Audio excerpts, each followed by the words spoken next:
मैं मंजू भदौरिया। आज कक्षा षष्ठी का पाठ है भोजन यह कहाँ से आता है, आपके सामने इसके बारे में थोड़ी सी जानकारी दूंगी। भोजन जैसे ही दिमाग में जाता है भोजन, तो आपने देखा होगा हमारे दिमाग में आता है अरे मैंने कल क्या खाया था, या मैं आज क्या मैंने खाया है, या मैं क्या खाऊंगी। तो अपन ने देखा विभिन्न समय अंतराल में हम अलग अलग प्रकार के भोजन का उपयोग करते हैं। सवेरे हमने यदि नाश्ता किया, नाश्ते में समझ लो आपने कुछ पोहा ले लिया, ये तो दिन में भोजन में आप क्या लेंगे, चपाती लेंगे, दाल लेंगे, सब्जी लेंगे। तो इस प्रकार से हमारे भोजन में अंतर आता है। तो इस भोजन की आवश्यकता प्रत्येक जीवधारी को क्यों होती है, सबसे पहला प्रश्न हमारे दिमाग में ये आएगा। तो प्रत्येक जीवधारी को भोजन की आवश्यकता क्यों होती है, तो जीवित रहने के लिए। किसके लिए होती है, जीवित रहने के लिए। क्योंकि यदि हम भोजन नहीं करेंगे तो ऊर्जा की कमी आएगी तो हमारे में शक्ति कम होती जाएगी। तो प्रत्येक जीवधारी को जीवित रहने के लिए भोजन की आवश्यकता होती है। इसके साथ ही शरीर की वृद्धि, विकास और ऊर्जा प्राप्त करने के लिए भी भोजन की आवश्यकता होती है। इसके बाद हमारा पॉइंट आता है कि जब हम अलग अलग समय पे विभिन्न प्रकार के भोजन को ग्रहण करते हैं, तो आपने देखा होगा क्या क्या लेते हैं भोजन में, दाल भी लेंगे, सब्जियां भी लेंगे और चपाती वगैरह। तो ये हमें कहाँ से प्राप्त होती है, तो हमारे पास एक शब्द आता है खाद्य पदार्थ। तो खाद्य पदार्थ होते क्या हैं, खाने योग्य पदार्थ क्या कहलाते हैं, खाद्य पदार्थ कहलाते हैं। अब जो खाने योग्य पदार्थ खाद्य पदार्थ कहला रहे हैं, इसके साथ ही खाद्य सामग्री क्या होती है कि दिन भर में जो भोजन के रूप में उपयोग की जाती है, जो सामग्री हम उपयोग में लेते हैं, वो क्या कहलाती है, खाद्य सामग्री कहलाती है।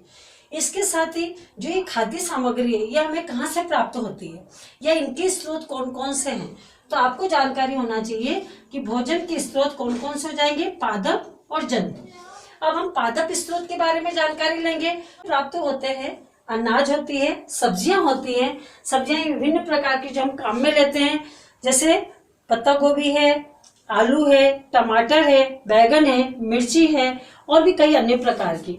उसी प्रकार से फल में अपन देखते हैं फिलहाल जैसे अंगूर है, केले हैं, सेवफल है, संतरे हैं, ये सब हम फलों के रूप में काम में लेते हैं।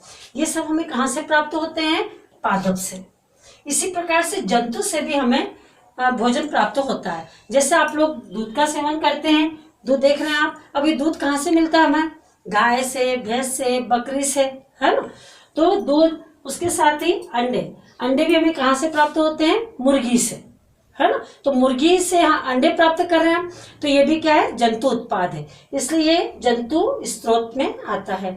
इसी प्रकार से मांस है, तो मुर्गी के अंडे भी काम में आते हैं। इसी प्रकार से मुर्गा मांस के रूप में उपयोग में किया जाता है।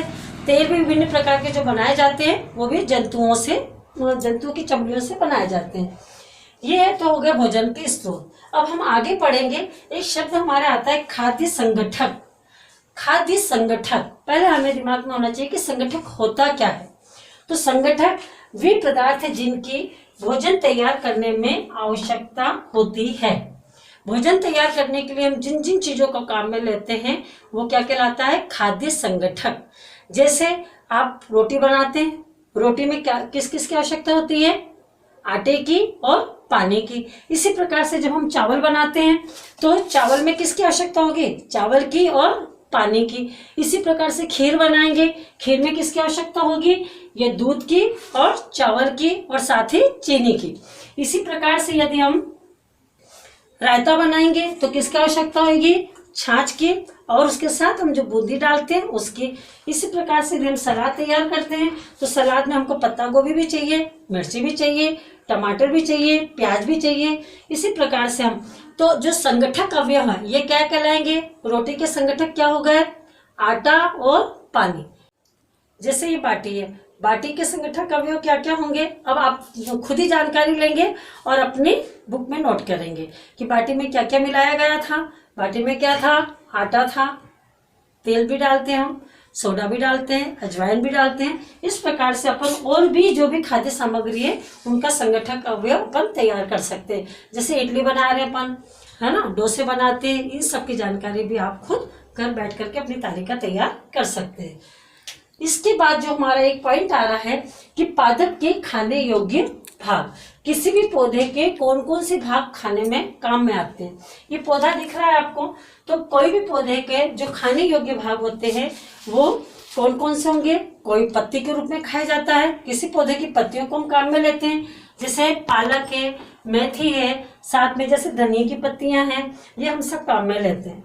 इसी प्रकार से किसी का पुष्प वाला भाग खाने में आता है, तो आपने देखा होगा किसी भी पौधे का पुष्प क्रम क्या होगा, ये क्या है, फूल है, ये पत्ता गोभी है, इसी प्रकार से फूल गोभी है, जिनके फूलों को हम खाया जाता है। इसके साथ ही किसी पौधे की तने को हम खाते हैं, तो तने में हम क्या देंगे, अदरक को देखेंगे, आलू को देखेंगे, ये तने। इसी प्रकार से अपन और भी उदाहरण देख सकते हैं। और इसी प्रकार से पत्ती हो ही गई आपके। अब जड़ के रूप में जो खाते हैं, तो आपने देखा होगा गाजर है, मूली है, शलजम है, इनकी जड़ों को खाने के काम में लेते हैं। आज के लिए बस इतना ही, धन्यवाद। कल मैं आपके सामने बीजों के अंकुरण कैसे किया जाता है इसके बारे में आपको जानकारी दूंगी।